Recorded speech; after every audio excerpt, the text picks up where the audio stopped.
afternoon, everybody, or good morning, I should say, and welcome to our fifth conversation on integral spiritual psychology, which we will refer to as ISP from now on. And we're gonna be talking about the virtue of truth today. And before we start, I just would like to comment on this book, The Power of Soul, Living Through the 12 Virtues. This is really a remarkable book. I don't know if it gets as much play as other books of Robert's, but I can't recommend it enough. So, thank you. So maybe we can start a little bit with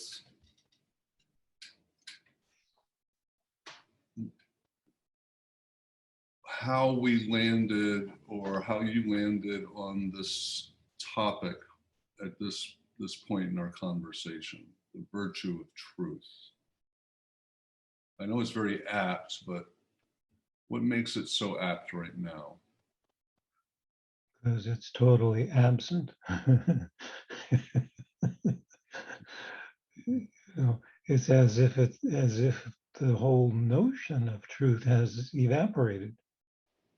And worse, nobody cares. That's not quite true, nobody, but generally there's really no compunction whatsoever about lying, and and that's something new. I mean, it's really something has happened or is happening, not just with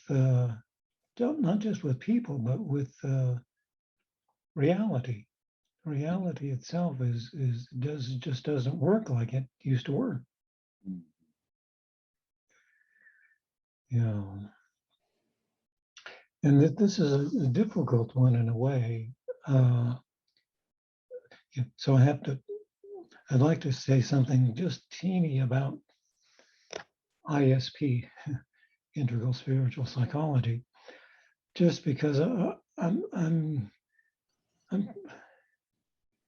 find constantly that it's misunderstood, or primarily again because there's not a recognition at all that reality itself has changed.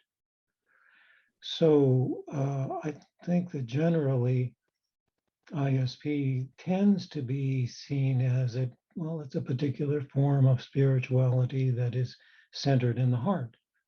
And then you go there and you have certain experiences, and then you can't, they're very difficult to sustain living within the heart. So then you kind of go back to, usual consciousness. If it's like that, it's really no different than any other kind of spirituality. Mm-hmm. But on the other hand, while it's to be lived all the time rather than someplace to go visit and come back, it does not intend to change the way things are happening in the world. It's not as if, well, if we could do this, then we would really have a different world. It's not that at all. It's to be present in fullness, no matter what is going on in the world. That's the work, or the effort, or the endeavor. And so it is. It's an earth world, individual, soul, spirit, body, living spirituality. Okay, so I'm just going to stop you for a second, because there's a lot of us who worked with you that clarifying this is really important. So there has been a tendency to treat ISP, or to experience ISP, not unlike all these other things that are in, shall we say, the marketplace of spirituality. Right. So we may go on a retreat. We may go to some beautiful place and be with one another for 3 or 4 days. And we actually have felt experiences. We do have certain insights, maybe completely novel experiences. And then we go back into the world and it fades, or there's this period of trying to hang on to it and becoming frustrated with that.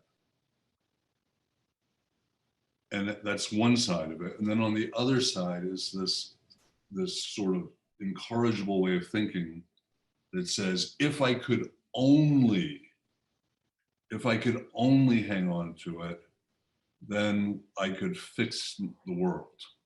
Yeah. Grandiose, Right. but more or less. Yeah. And so those are both of those gestures lead away from ISP. Yeah. Is that fair?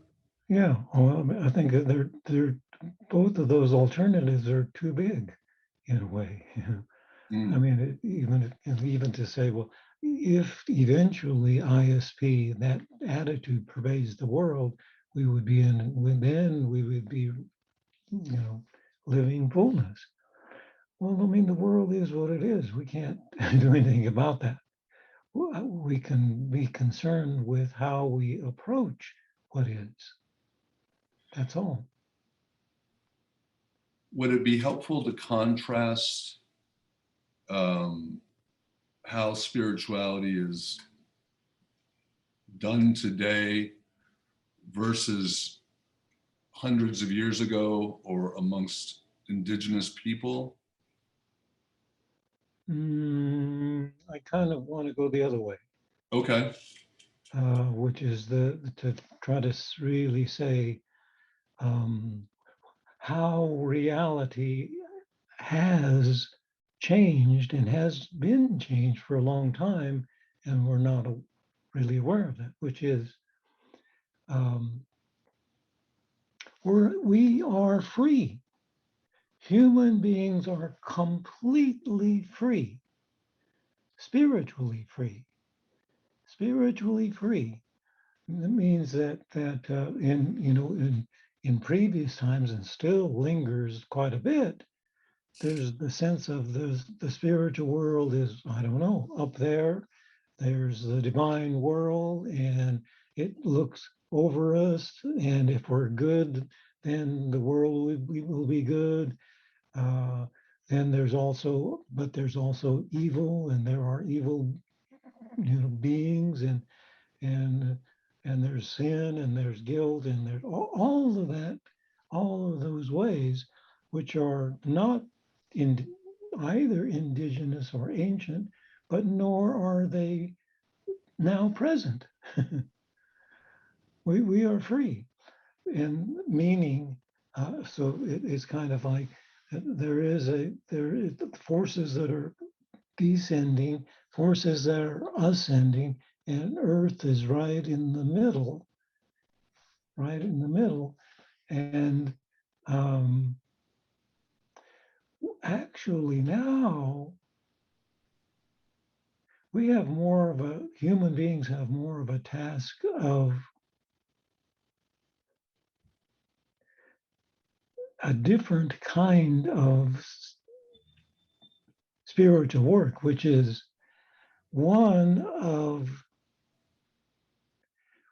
working together with the spiritual worlds rather than just receiving from them, or wanting, or longing, or feeling that if I could live that way, everything would be fine.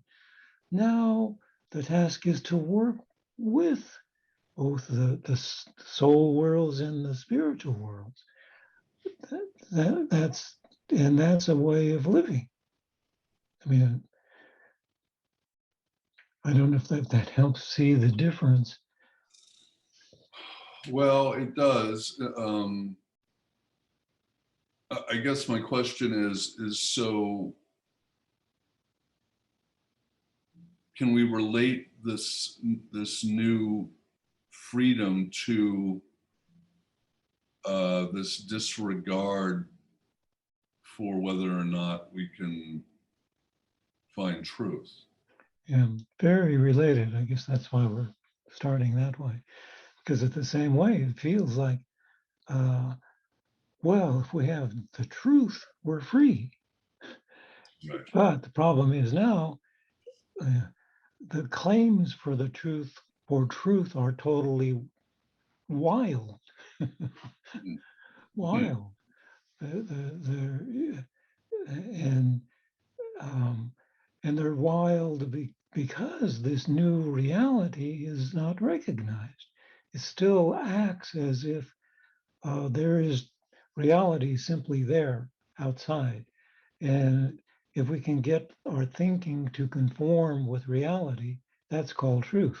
That's Aristotle's whole view of truth, the conforming of the mind with reality. Mm-hmm. But that now has become so, I call it, it's more than binaryized mind, the binary mind.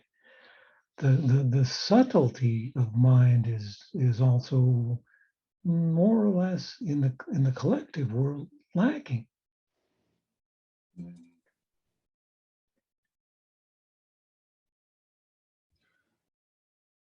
So the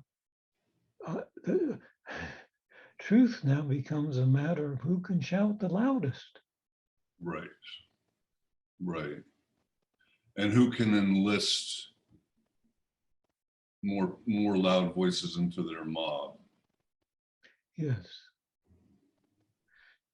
So it's like living in the world with a missing capacity, thinking. That capacity, but to think, not just to think, but to think in a manner in which heart and mind are together, that's missing.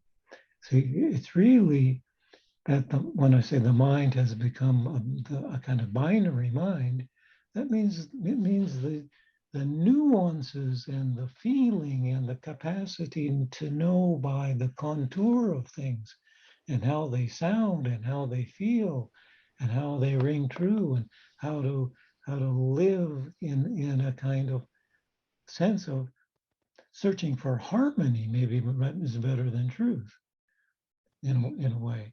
That begins though with the heart. You know, the heart is completely not quite. The heart is very independent of the brain, even neurally. The heart is its own brain. It has 60% as many neurons as the brain, so it's independent. So, but when we're in heart intelligence then begins to develop, and that means well, when we're in heart, we're in a pulsating reality, rhythm, frequency, vibration, and waves. And one of those waves is the sine wave. The sine wave goes from the heart through the body. You know, when we're in the heart, you feel a kind of vibrations. That is vibrations, and it's sine waves that then also go to the brain, and you have heart intelligence. Well, then one doesn't try to possess the truth, for example. I mean, we can't possess the truth. The truth knows what it's doing. Right. You know, we don't know the truth. I mean, it's kind of the wrong question to what is the truth. So it's about being in a kind of resonance with the truth, Resonance with the with the, vibratory action of the corporeal, physical, subtle body that is the tide. It's completely intimate with the natural world, which also functions in that vibratory way. So within that kind of sense of vibratory presence, we begin to feel, oh, we are aspects of the whole. We're not the controllers. That's the other. I mean, if there's an interest in truth these days, it's one of that'll give me control. right, or my side will win. My side will win. Yeah. So what we were seeing in the world a lot, though, is we're seeing very intense passion and people enlisting thinking in the service of passion. And is that fair? Oh, yeah. And so this points to something like, what does it mean to be inflamed with passion and not be heart present? How will we describe that? Yeah. Because we associate passion with the heart. And we're seeing these intense emotions. Yeah. Well, that then takes us into this, the working with this book a little bit, The Power of Soul, because that's what it's all about, is trying to address that concern. And it does so by correlating. In this instance, it'll be correlating a particular sector of the zodiacal constellations with this vibratory quality of truth thing. So I'd rather call it that, since we're in something that's living and breathing and in resonance and vibrate. It's more like true thing than truth and having the truth. So but this just a quick picture. It really comes from the work of Rudolf Steiner, that in 12 or something like that, around there, maybe later, someone brought Steiner a list of the constellations, the 12 constellations of the Zodiac, and each of the constellation was coordinated with a particular virtue. He looked at it and he says, yes, that's very accurate. And we won't be speaking of the 12, but here's the picture. It's like saying the constellations are like a condensation of infinite light, so that with the constellations you can kind of, when you go outside and at night and you look at the constellations, you find you're filled with awe. You're filled with just a remarkable feeling. Where does that come? What is that? That is it really is the presence of the divine worlds as they are illuminating the whole of the world in 12 different ways that are one. It's always, It's really a beautiful picture, and then there's this coordination with what are called virtues, but how virtue is a very difficult word too. So we'll have to.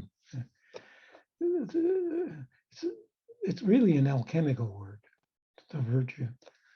You know, it's the if you have a mix, if you have an herb and you want to, and you're a healer and you want to make a healing compound, you have to one has to, for example, distill the gross leaves over and over and over and over, and they become more and more pure, meaning they become more what they really are. Not so you might have leaves and it has bugs and it has insects and it has dirt and it has the chemicals and it's a conglomerate. It's not the pure essence of the herb. So the essence is in alchemy, when you come to, after going through a process of refining, the essence is called the virtue. Means it's like saying, well, it's the real spiritual substance. And so the constellations are a first kind of condensing of the whole of the spiritual dimensions everywhere in a manner that we can begin to feel them, like again outside. When you look at the constellations, I mean, maybe later you know about them and you get your telescope and and have your maps but at first you lay out and you lay outside on the ground and you just start or absorb this wholeness within your being and it's all in the realm of feeling. So it's a wonderful, really, I mean, it's a magical source of wisdom.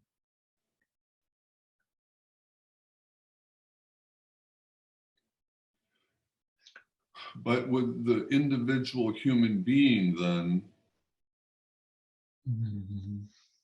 cannot have the virtues in any more than he can have. Well, truth is a virtue. Right. So in some sense, the human must go through the alchemical change. Yeah. So in the alchemy, where you have a flask and you heat it and you have the conglomeration, and you have to watch it carefully. You can't just set it on there and go and come back in 3 hours and say, well, it's done. Yeah. You have to watch it carefully. And particularly the alchemists, that's what they had to absolutely, with the greatest care, watch what was happening and in the flask. And because in the watching, the refining that is going on within the flask is also going on within us. We are becoming refined to be able to detect the changes that are occurring in this very subtle way through the applying the heat. The heat would be analogous to applying the heart. Like applying the heart to an event and at the same time asking, well, what is the truth of it? And to come to that truth requires hard observation over a long period of time, and in which you gather more and more and refine your being. Because when I look at what's happening in the world, I can't say that's it. that's true or not true. I can't do that. I have to be present without judgment, which is really difficult because truth has become equated with judgment too. Mm-hmm. How do you come to the truth? Well, you make a judgment. Mm-hmm. But that actually cuts the truth off. Mm-hmm. It makes it final before we have any kind of a full refined feeling. So that it's so again, say the heart is first, but it's first period. I mean, when we were born, we weren't born at the computer yet. I mean, going away, lickety split with everything done. The first thing that well, the heart is the very first organ that develops in embryology. It's the beginning. But to feel that now it's the beginning always of everything. Mm-hmm.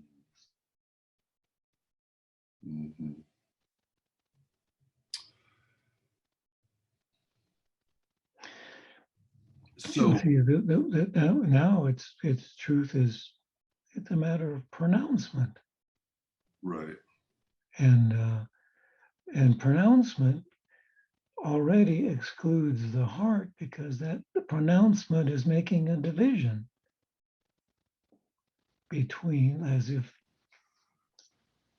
truth and untruth have nothing to do with each other. Mm. Mm. Right. When in fact they absolutely, utterly need each other. And they're part of the whole. Yeah.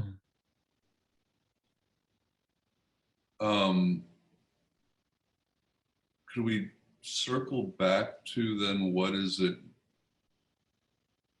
What are these passions? What are these? Passions. What are these passions before this alchemical? Yeah. Yeah. Well, to do that, we'll have to go ahead and say that the virtue of truth correlates with the constellation Sagittarius. The book has all the other 11. We won't go into, but that's in this great, continually 12 that is one.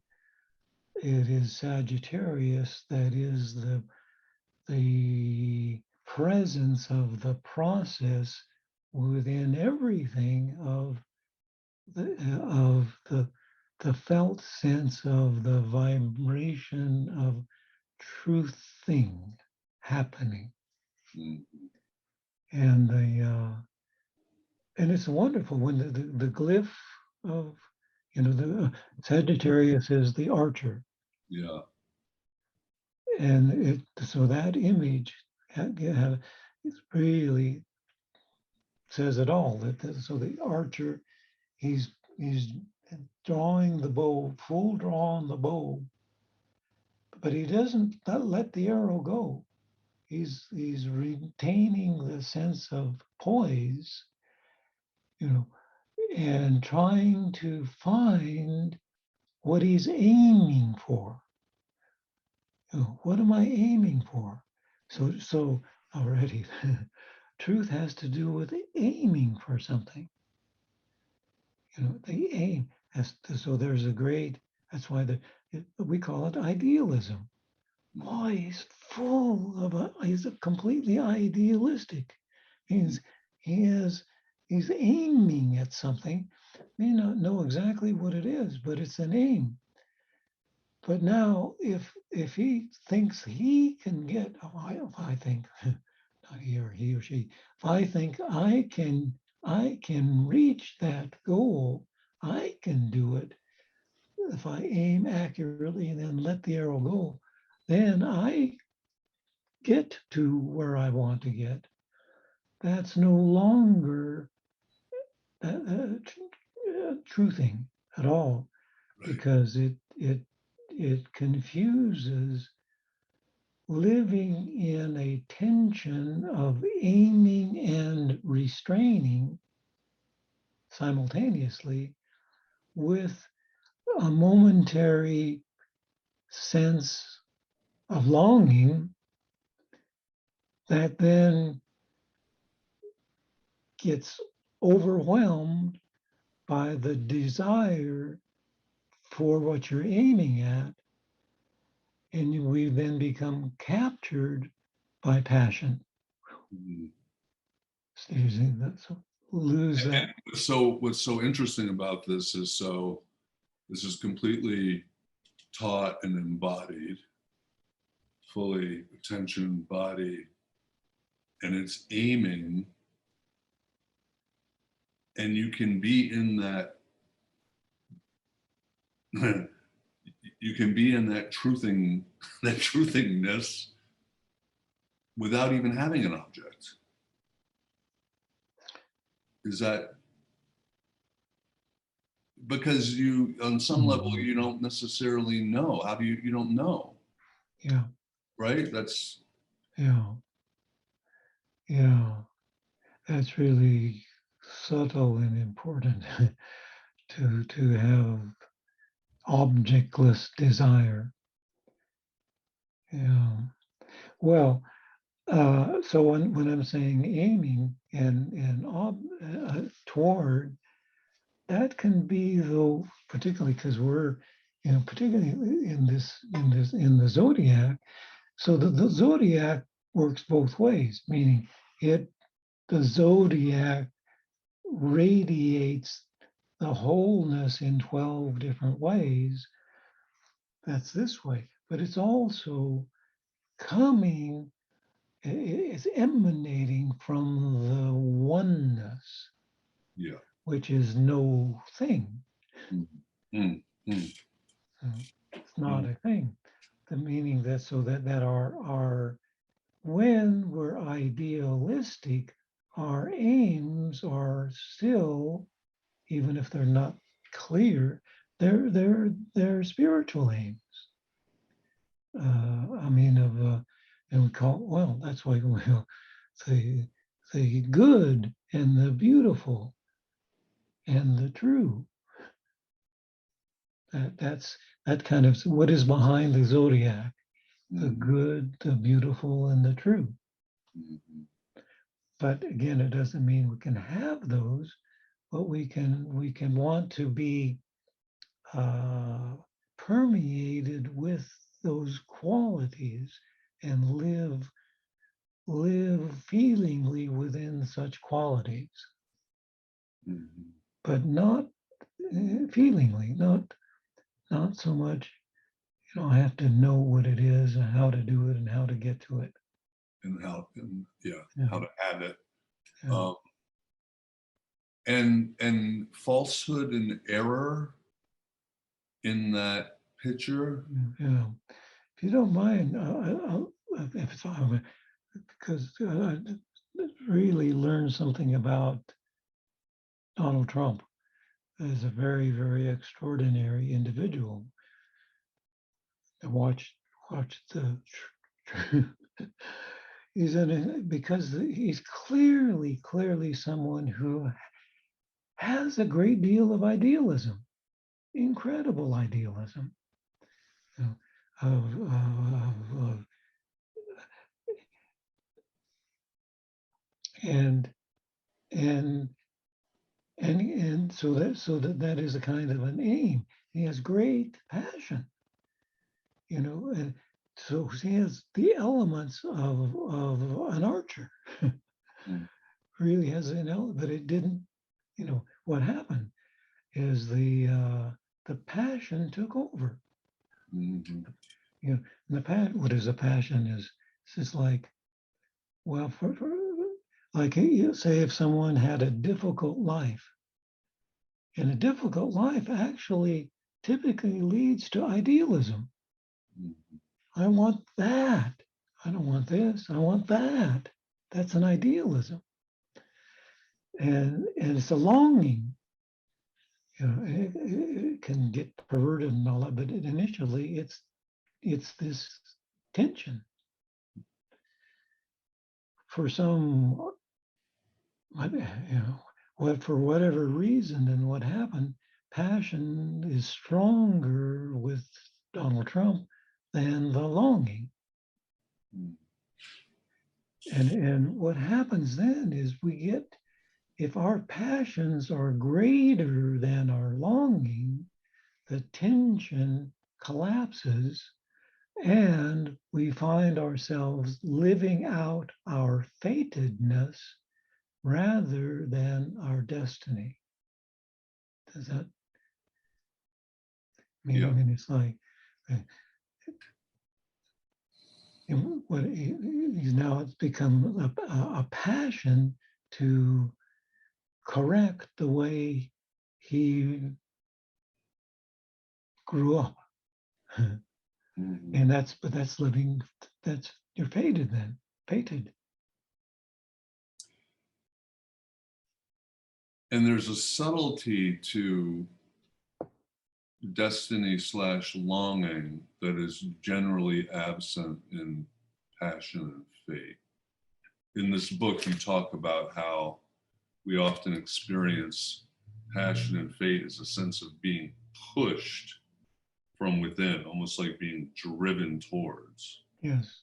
It's got a forceful quality. Yeah.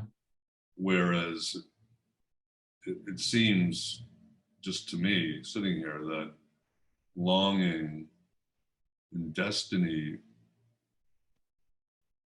to be in relation to it requires something of me that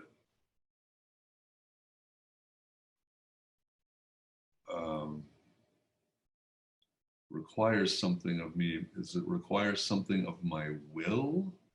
Yeah.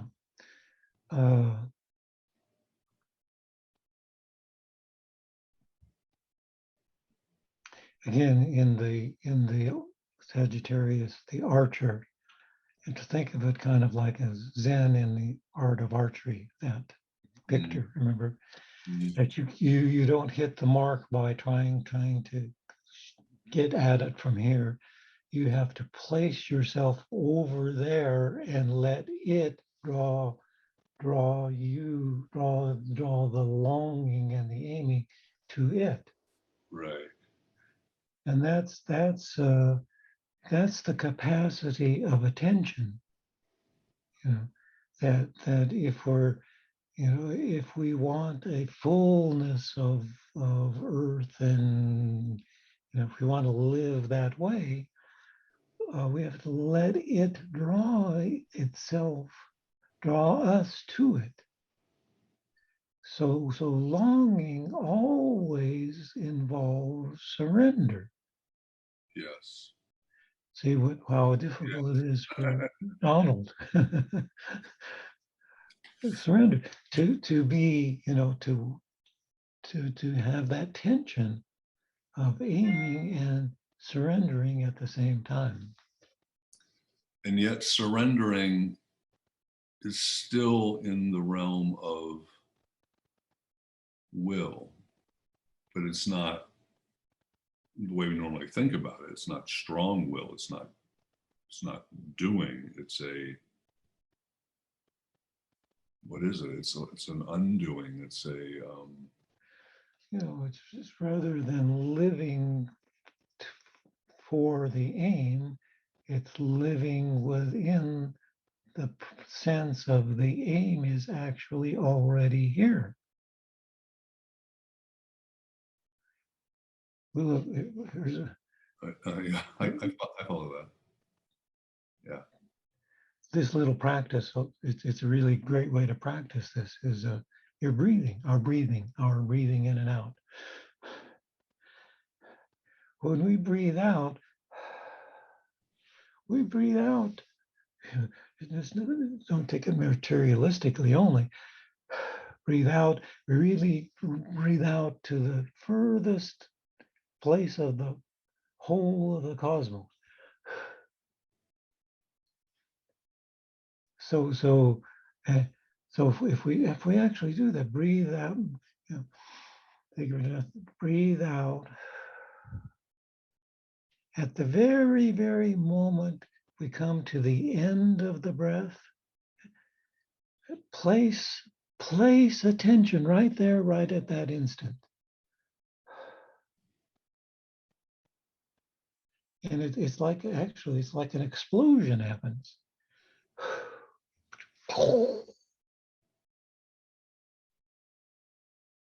Don't think it, just do it. And just, if we just,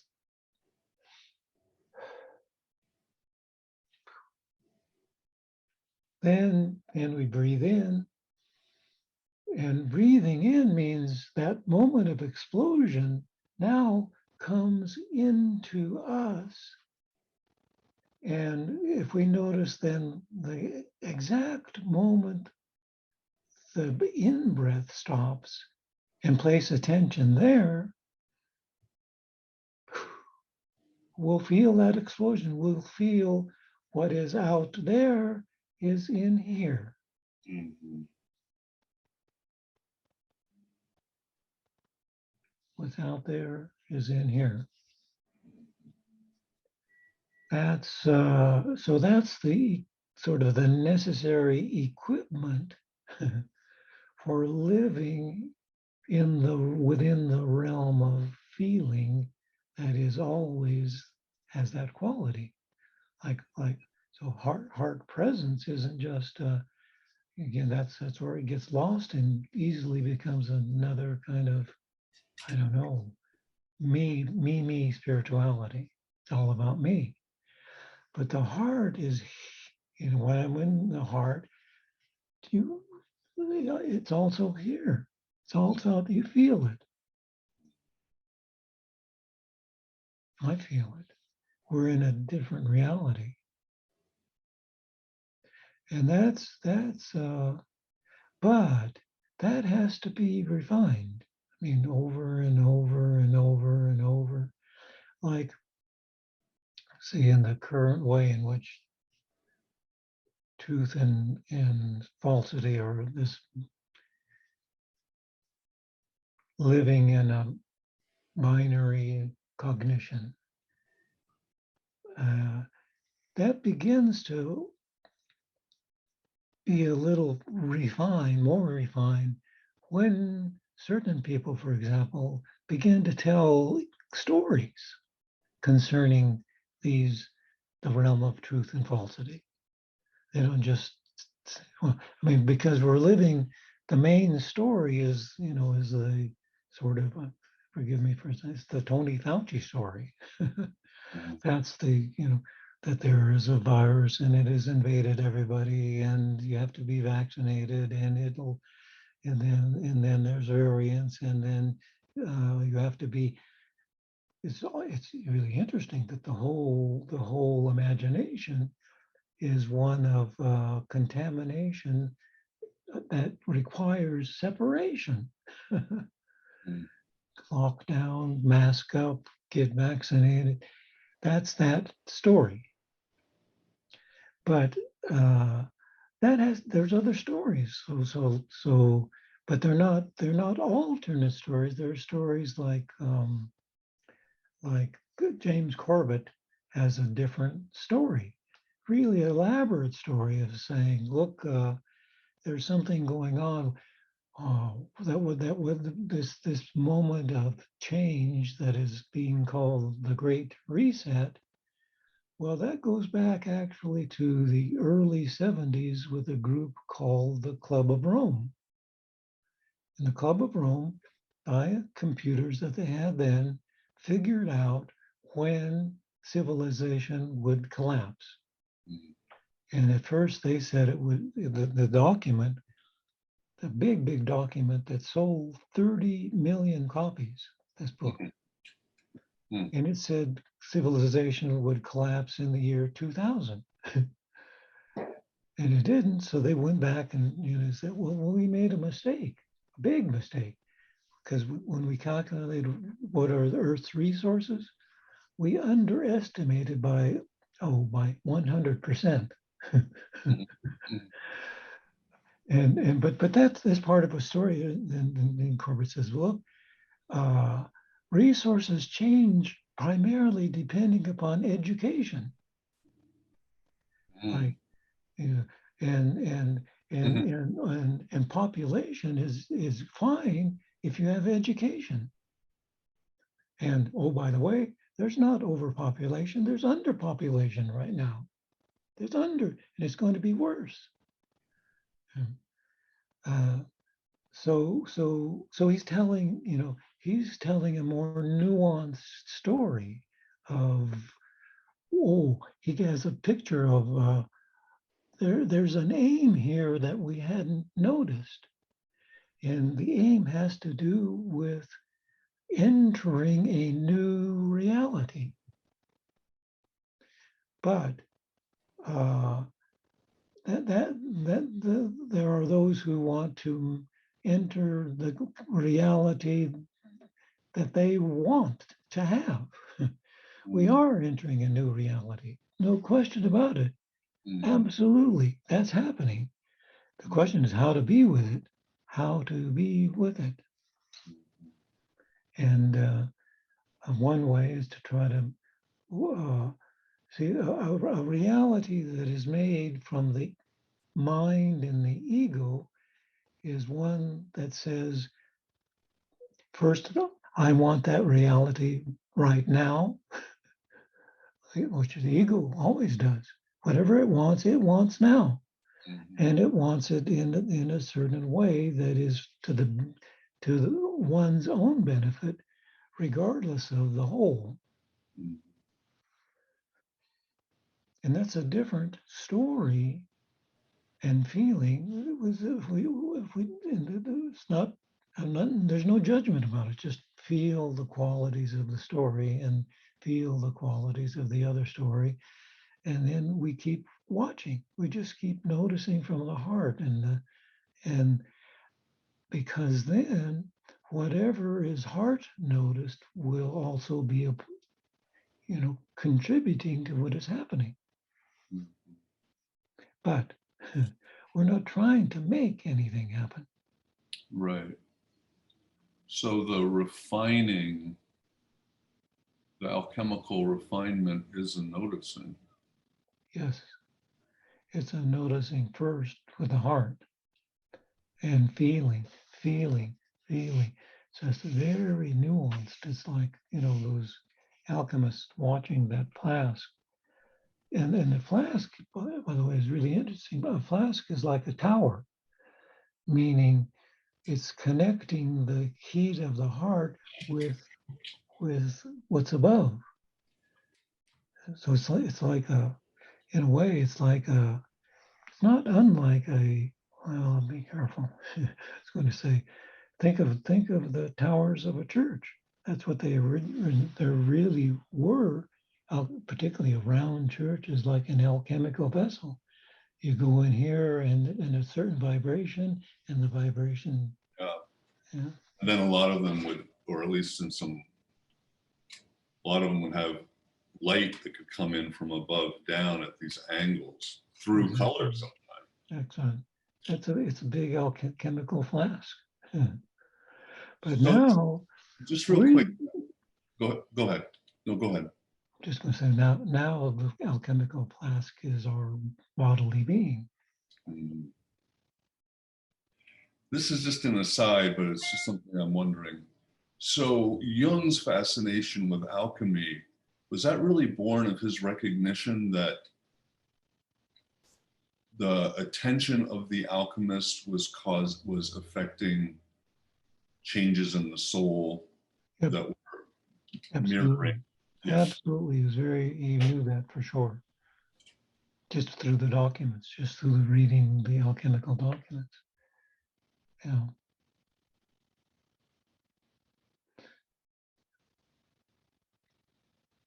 So the interesting thing about the virtues, and again, that the virtues are, they living as being and are part of a whole alchemical refining that is happening.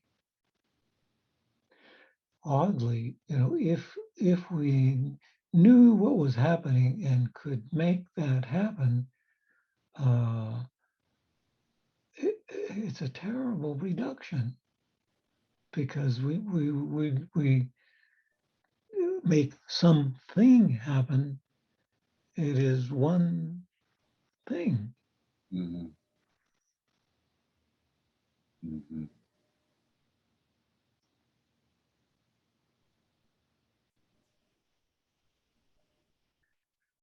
Yeah.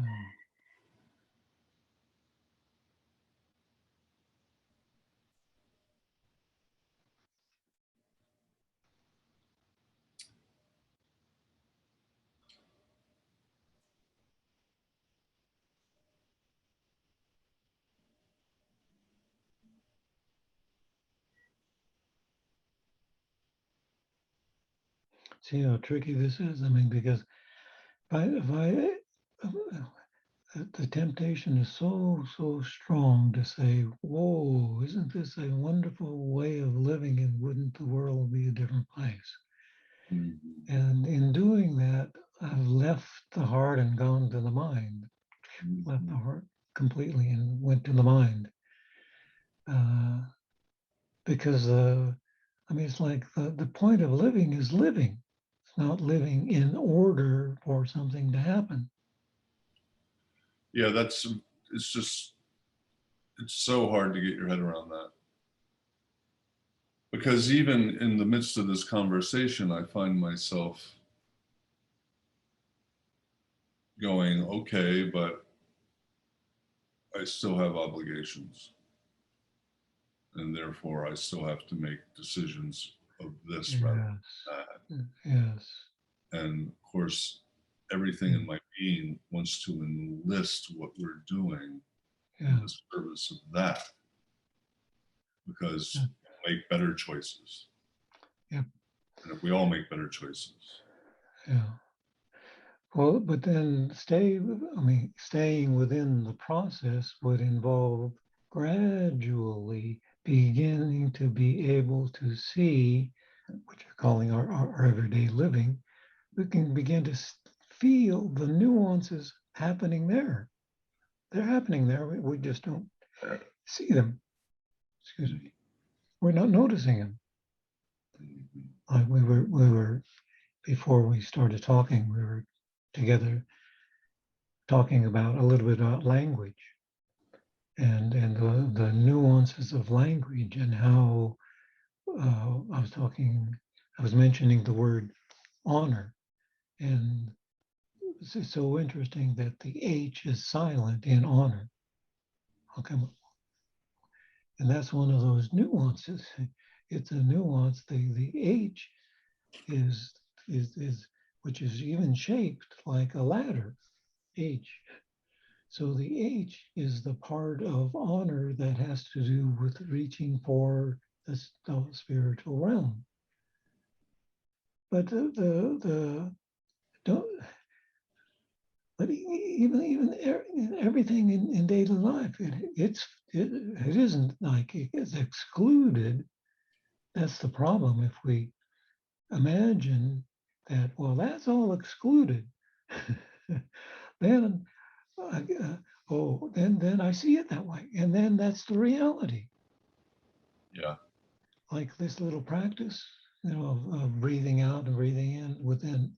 In, if, we, if one enters into heart awareness first, and then asks a question feelingly, like I asked the question, is there a COVID virus that is deadly and harmful to human beings? I just felt that question and asked it, and then did this breathing.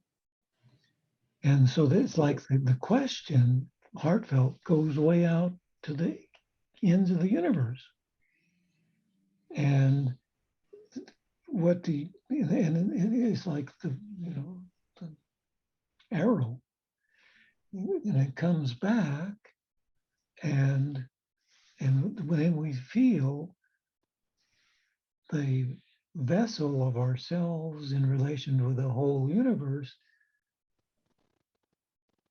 contemplating this question.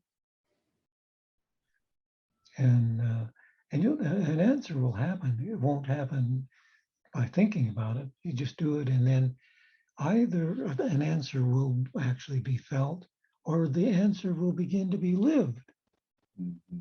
You start living it, of course. How could you not? Now you're here and there. Mm-hmm. So whatever the answer is will begin to be lived. Mm-hmm. It's the striving after certainty that is problematic, isn't it? It's taking us out of it. But in here somewhere, and I hope I'm not misquoting you, you do talk about, in relation to the virtue of truth, you're saying the goal is not to always be in this state, but to be in some sort of parallel way with it. Yeah. Yeah, so it's not that getting frustrated that I'm constantly losing the thread, but it's to be with it. All the time. Be with it all the time, but and consciously within it, but not cognitively consciously.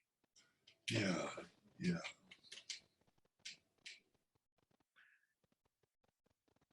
So you begin to move and live according to your feeling. That's again, yeah. But if we try to live bifurcated, so here I live heartfulness and meditation and contemplation and trying to think about it, then it's true. I have to get up and I got to go on the train and I got to go into something that's, but I wonder if it changes if we take it as experimental, meaning, wow, I'm going to experiment with this and just see what happens and let whatever happens happen. Mm-hmm. If not, as long as we look for an answer, we're right in trouble. Solution. Yeah. And really, this is probably just way off the deep end, but that moment of when you come to experiment or when you come to notice, that coming to that is so mysterious. Very mysterious, and it's beautiful and it's good and it's true always. I mean, if you're working with people and you have certain names, like to and then suddenly that person walks by and makes a little gesture and you'll feel it and you say, my God, everything's different. Yeah. Yeah. I would trust that. I wouldn't trust, well, let's see, let's take a quick survey of how are you feeling and what has happened to you since you've been here, and do you think you're fulfilled? And I wouldn't trust that for anything. But I trust that felt noticing of, oh my gosh, this is a different person. Who we remain, the person will know that, but not necessarily know it fully. Mm-hmm. But now know it in a way that, oh my gosh, that's something to move with. Mm-hmm. That's the other thing. I mean, about therapy is such a difficulty because we imagine it. I got a problem. I go do this and I go through these things, and then I leave that and it's gone. Mm-hmm. I mean, that's the binary model. Mm-hmm. If you enter into the therapeutes, the soul healers, you never leave. Mm-hmm. So, I mean, at least the work is to, well, how to be with them without having to be confined within a place of them, but still with them forever. You didn't, you were, there's a healing. That's about the virtues too. The virtues heal. They make whole. They don't solve. And you make the point that they heal in part by never being separated from death. From death, right. You know, which that, of course makes total sense, because in the course of my life, I will probably be healed any number of things, but I'm never not dying. yeah, you've died a million times. That's what attention does. When you place your attention, you place your spirit, yourself, your very being. When you place it, you put it over there. That's a death. Yeah. That's a death. But you know, and then I mean, when it comes back, it's like coming alive again, coming alive in a different way. That's constant. Yeah.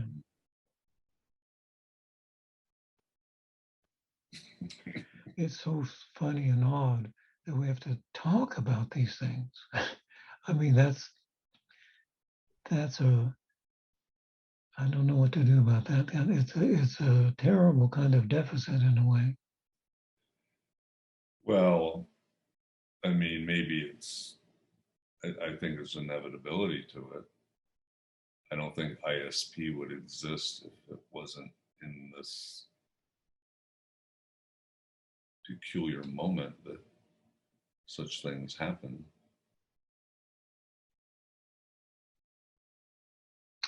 Well, thank you, because that helps to have a sense of talking about, speaking within these things is also an alchemical work happening.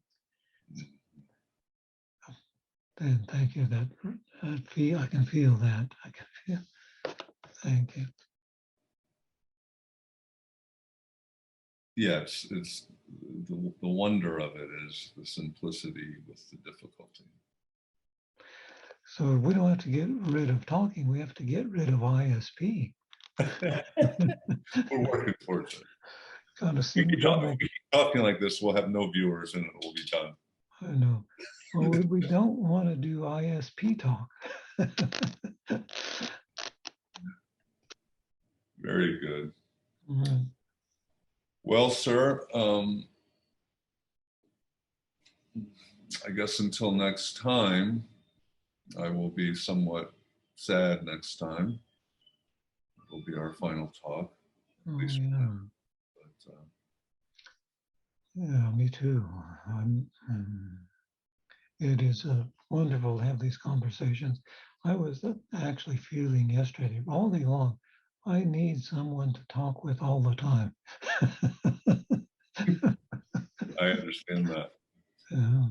Yes, very much. Mm. Alrighty. Well, have a great day. You too. Thank you. Thank you, Piers.